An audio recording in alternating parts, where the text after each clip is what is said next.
In this section, we're going to see how to install a cache program or cache plugin, and also to increase the loading speed of your website. So we need to install a cache plugin. So as usual, go to Plugins, Add New. And over here, if you just search using the word cache, C-A-C-H-E, as you can see, there's lots of different ones here. Let's have a look. This one here is actually made by the same company that produced WordPress, WP Supercache. This is another very famous one. The one that I tend to use most at the moment is this one here. It's called WP Fastest Cache.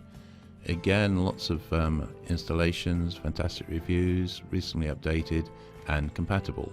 So I'll go and install this one and I'll activate it. Now once it's been installed, it has its own little item in the menu over here. So I go and click on where it says WP Fastest Cache. As you can see, there's all sorts of options here. There is this free version and there's also a premium version. Now, if you really want to get the best out of it, consider the premium version. In this case, I'll just click on the basic settings.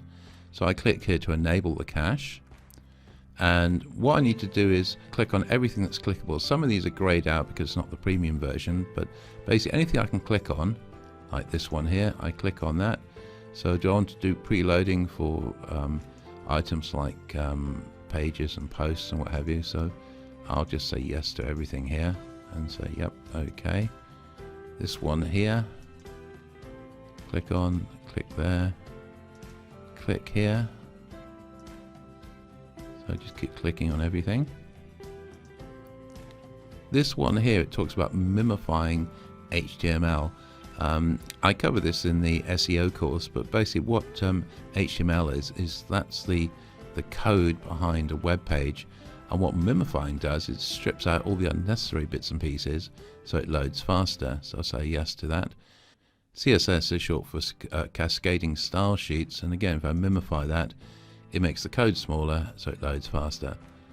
Same here, I can combine CSS items.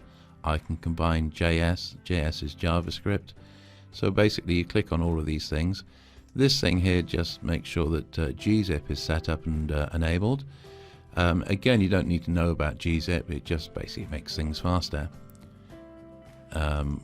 We'll click here for browser caching, and we'll disable the little faces and what have you there, and that's about all we can click on unless we go and get the premium version.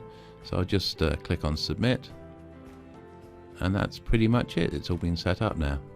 So again, it's one of those things you can set up and then just forget about, but again, Google does recommend you employ a cache on your website, and the basic idea of a cache, it just makes things faster.